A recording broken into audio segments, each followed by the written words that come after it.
안녕하세요. NI필치과 원장 임필입니다. Greetings, I'm Dr. Impir of LIM Pill Dental Clinic.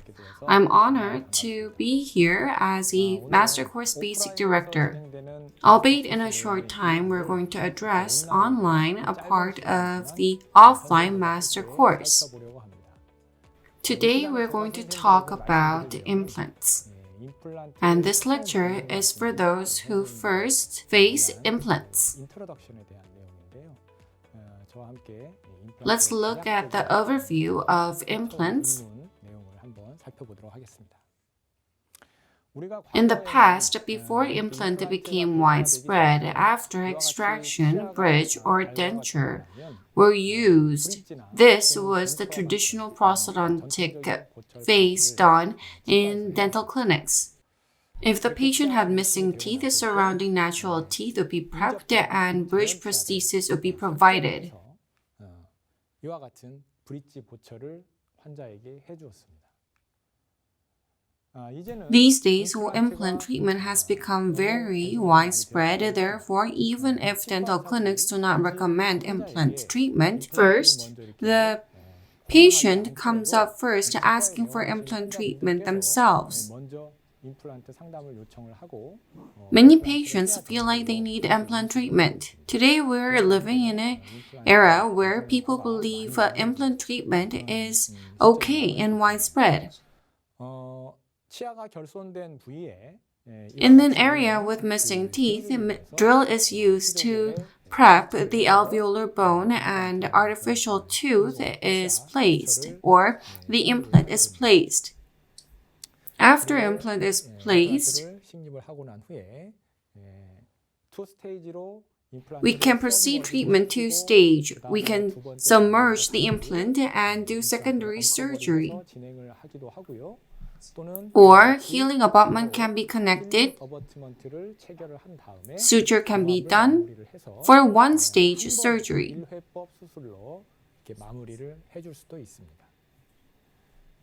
And then we wait for osseointegration to occur sufficiently, and once this is complete, abutment for prosthetic phase is connected, and after that, crown is fabricated.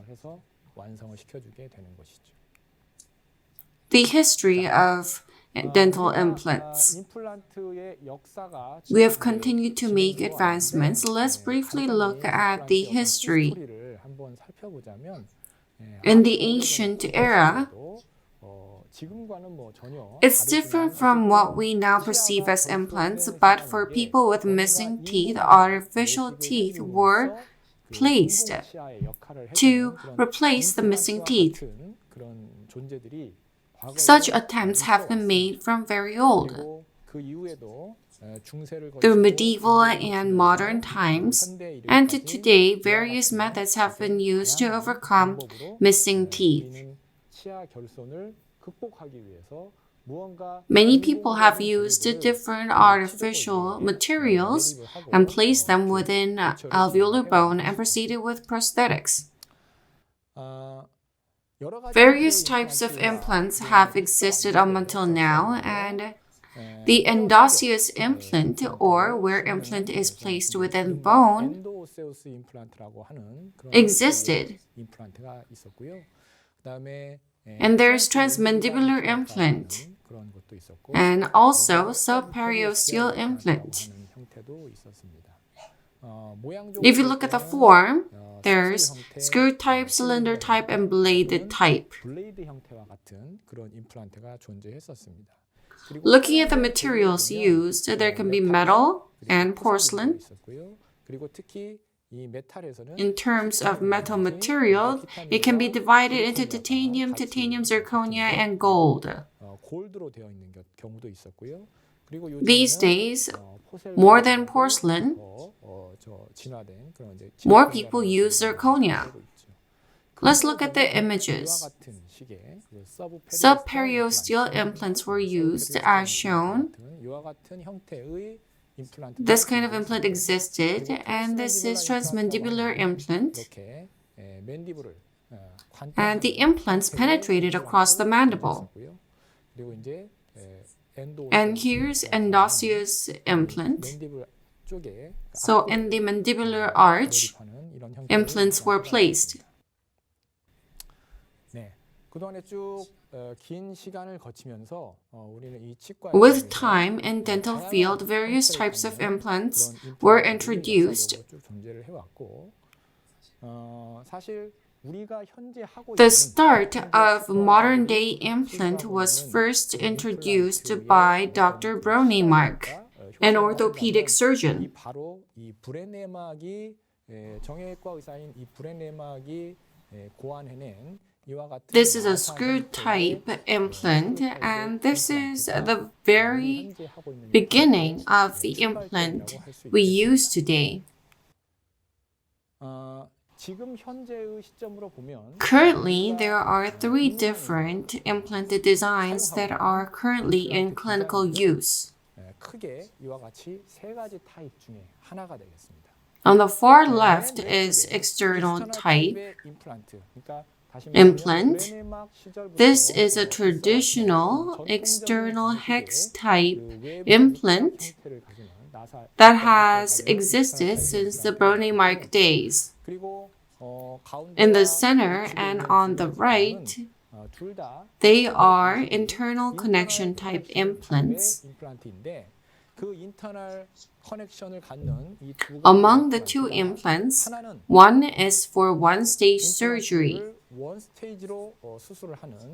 In other words, implant is not submerged and the implant top is exposed, non-submerged type implant.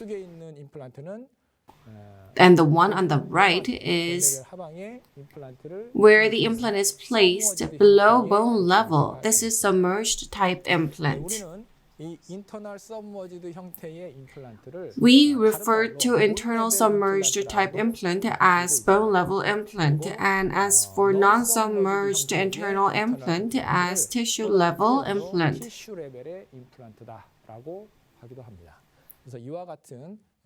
You need to be aware of these basic terms.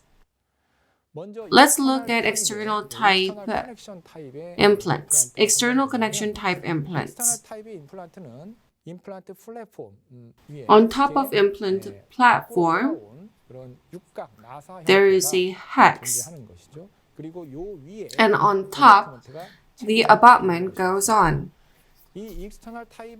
The benefit of external type implant is that it's very compatible with various prosthesis options. Different crowns can be connected. Disadvantages include micro leakage, micro movement, and marginal bone loss. This is not to say that these problems only occur with external type implants. These problems do occur with internal implants as well. The advantages and disadvantages listed here when comparing internal and external type comparatively compared with internal type, external type showed such traits. So for Ostem, the external type connection implant is US implant. Next, I'm going to talk about internal connection implant. Among internal connection type, I'm going to talk about non-submerged implant. It has this kind of design. As mentioned earlier, it is tissue-level implant. In the case of Ostem, it's SS implant. SS system is implant dedicated for one-stage surgery. Advantages of this implant include there's less micro leakage, micro movement, and screw loosening. Comparatively, there's less occurrence. Disadvantages include limited prosthetic options. Because there is smooth surface and the height of smooth surface exists like this, when implant is placed, the rough surface with threads is placed below bone level and smooth surface is on top of bone. It is tissue level. If the interarch distance is tight, then there can be limitations in providing different crowns. Also, in the case of interior area where aesthetics is important, if you place one stage type of implant, there can be problems in the aesthetic zone. Aesthetics are very important. If the gingiva is thin or if the height of gingiva is thin, in that case, if you place this kind of implant, the metal can be shown through, or even with slightest gingival recession, then the results will become unaesthetic. We need to consider these factors and choose the appropriate implant. Internal submerged type implant or bone level implant is what we use most frequently. As shown, implant abutment is connected internally. It is used frequently in aesthetic zones. Another major trait is that it has platform switching design. In terms of the diameter of the abutment that goes on top,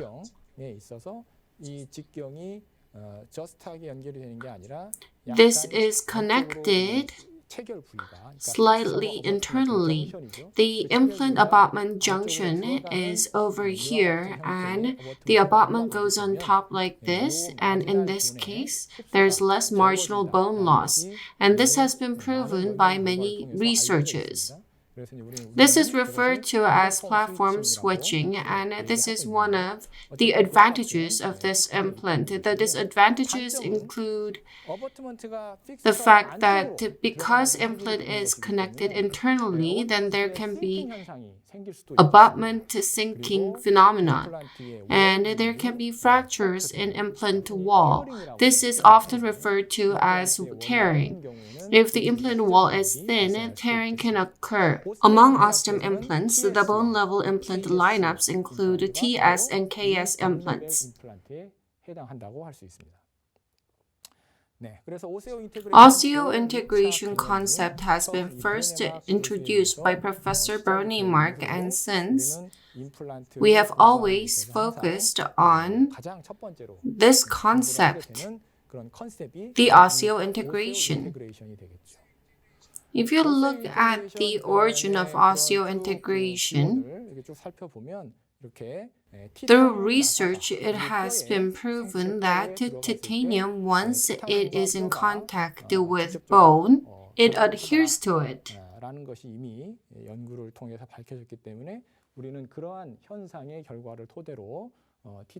Based on such phenomena, we are using titanium screw as artificial teeth. If you look at 6 factors that affect the osseointegration, first is biocompatibility. Because titanium screw goes in, biocompatibility is important. Second is implant design. Third, implant surface. Fourth, bone condition at the surgical site. Fifth, the surgical procedure. And sixth, loading conditions. Depending on that, the results may vary. This is titanium rod. As mentioned, there are 3 types of implant. These are mainstream options, and we can choose the implant accordingly with the different clinical situations. Implant titanium is generally classified into grade 1, 2, 3, 4, and 5. Titanium is divided by level of oxygen saturation. Grade 1 to 4 is classified as commercially pure titanium, or CP titanium. Commercially pure titanium range from grade 1 to grade 4. 그리고 그레이드 5는 And as for grade 5, it is titanium alloy. The stronger it is, the closer it gets to grade 5. 갈수록 1에서부터 5 쪽으로 갈수록 강도는 강해지겠습니다. Although grade 5 may have excellent strength, compared with grade 1, grade 5 has low biocompatibility, and grade 1 has better bone-to-implant contact. 그레이드 1 쪽이 훨씬 더 생체 적합성이 뛰어나고 골 접촉률이 좋다는 것이죠. 네, 그래서 이렇게 생체 적합성과 Therefore, we need to consider biocompatibility and strength to determine amongst grade 1, 2, 3, 4, and 5. The manufacturers actually make that choice. Most of the implants range between grade 3 and 4. 그레이드 3, 4 정도의 임플란트를 취하고 있는 것으로 이렇게 알려져 있습니다. Yes, some options are made of grade 5 titanium. Let's look at Ostem's implant systems. There's TS, SS, US, and MS. Different implant diameters exist. Let's look at implant material. From TS to MS, there's grade 4, 5, and 5. As mentioned earlier, grade 5 means that it has excellent strength. The strength goes up in grade 5 compared with grade 4. Let's look at implant body type. There's one body type implant made of one body. In other words, abutment and abutment is set as one. It's one lump. Two-body refers to when abutment and implant are separated. This is a two-piece implant. One-piece implants are normally used in narrow areas like lower anterior region. Apart from that, in general, two-piece implants are frequently used. If we look at the image, in narrow ridge like lower anterior area, one-piece implant can be used. Yes, you can use two-piece too. As for this implant, this is implant for overdenture, and the image on the right serves as temporary implant in a dentulous patient when doing implant surgery before delivering final prosthesis in order to allow patients to chew and dine. This serves as temporary implant. Two-piece implant. As mentioned earlier, there's TS implant, bone level implant, and SS implant or tissue level implant. And there's also bone level implant with external type connection. These three designs are mainstream. Let's look at the body type. It can be divided into tapered and straight type. On the far left, the body form is straight, and in the center and right, these two implants have tapered bodies. The level of taper can either be 1.5 degrees or 6 degrees. Straight implant. It has a straight body. It is easy to adjust implant depths. In other words, the top and lower portion of the implant, it doesn't have any taper. It is consistent. In the case of tapered implant, it can dig into the bone very well. If you think of the form of screw, when you attach a screw on the wall, if the taper is huge and if it has a sharp tip, then it can be fixed easily. But if it has straight form, its ability to get fixated will go down. Therefore, At times when we do drilling and place implant, we'd be able to avoid cases where depth adjustment is very difficult. In other words, the intended depth of the implant can be achieved.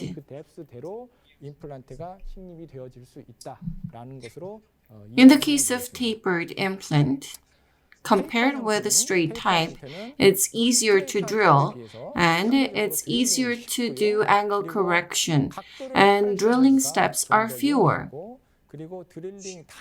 It can be inserted very easily and it is safe from anatomical limit.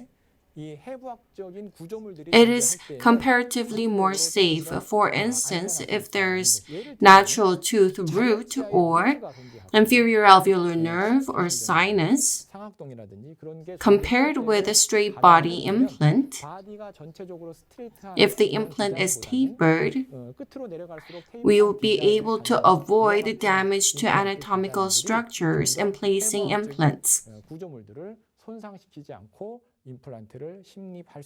As mentioned, in the case of tapered implants, it is very easy to insert, therefore it has good primary stability, and early loading or immediate loading can be done. It is more favorable compared with a straight body type.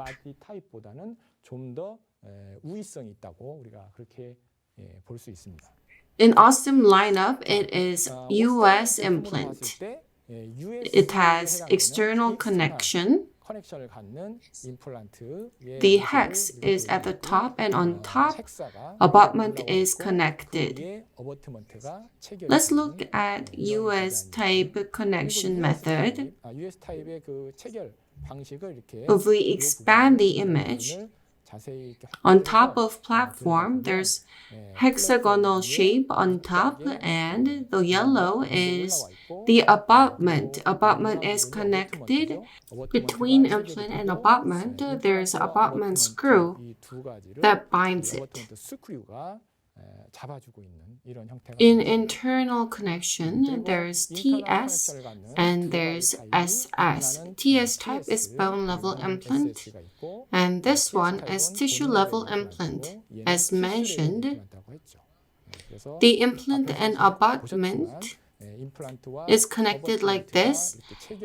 As for SS implant, when placing implant for one-stage surgery, when connecting abutment, it will be like this.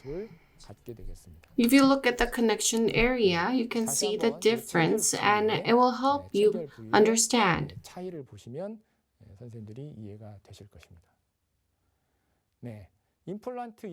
Up until now, we have looked at macro design, and now we will look at the implant surface. There has been continued advancements in terms of implant surface. In the early days, we used a machined surface or smooth surface. This was the first generation surface. With time, in order to promote osseointegration, rough surface was introduced. Currently, we use SLA implant, and SLA implant is also rough surface implant. And now we have taken a step further, called bioactive surface. On rough surface, additional chemical properties have been added to hasten osseointegration and to allow earlier loading. I believe better surfaces will be available in the future. Continued research is being conducted in all implant companies. First generation surface is machined surface. Let's look at the surface roughness. It is frequently referred to as RA. Let's look at the figure. It is between 0.5 to 0.8 micrometer. Because it wasn't rough surface, the implant success rate was less than 80%. So it's lower than that of rough surface. In order to maximize bone-to-implant contact, the implant length was much longer. In the past, people used implants of 10 millimeters or over, and if the length was shorter than that, because the amount of bone-to-implant contact area decreased, the success rate also got reduced. Second generation surface is rough surface. TPS was introduced by Straumann. It stands for titanium plasma spray. On implant surface, plasma coating was added. This is no longer used. And there's SLA, which stands for sandblasted with large grip and acid etch. In other words, in order to make the surface rough, physically sandblasting is done and strong acid is applied to enable chemical corrosion or etching. So, sandblasting, which physically roughens the surface, and acid etching, which is chemical process, is combined. This is SLA. RBM stands for resorbable blasting media.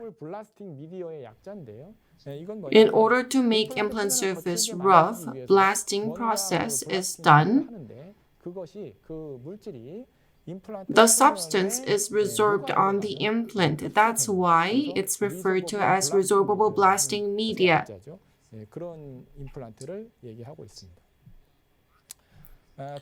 Many companies, along with Ostem, produce a lot of implants with SLA surface.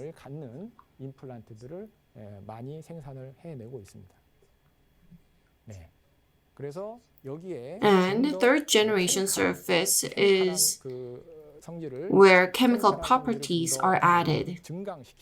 Through various research, surface treatments are done in Ostem.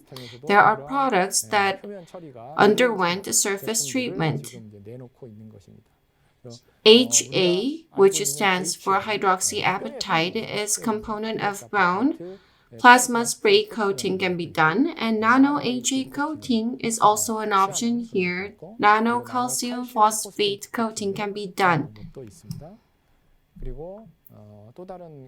Others include implants with improved blood wettability by switching from a hydroxyphobic surface to hydrophilic surface. When we place implants, in order to promote osseointegration, there needs to be more blood. Therefore, surface has been changed to hydrophilic surface. With this, wettability is improved. Such surface treatments are continuing to be developed. Hydroxyapatite coating. On implant titanium screw surface, we add HA, which have the same constituents as our bone. It is artificially synthesized and it is coated on the surface. If there's HA coating on implanted surface which has the same properties, then it'll be more favorable for osseointegration. If you look at other options, they have similar function. This is Ostem's calcium CA. It refers to calcium SA, and BA surface, which refers to bio-HA. Ultimately, these options have slight differences, but basically it makes the implant surface more rough and it promotes osseointegration by inducing biological or chemical reaction.